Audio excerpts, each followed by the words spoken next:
In this video, you will learn how to get dark mode on Google Analytics.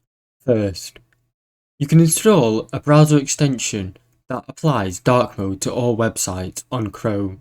The popular browser extensions are Dark Reader. Once this is installed, you can toggle dark mode on and off, and it works for all of Chrome sites. You can also use NightEye. This is another extension that will give you dark mode across all websites. If you do not want to use a browser extension, use this other method. First, if you're using Windows, go to Settings, Personalization, then Colors. Under Choose your default app mode, select Dark Mode. Then, all of your websites will be in dark mode. For Mac iOS, go to the System Preferences, then click General. Under Appearance, select Dark Mode.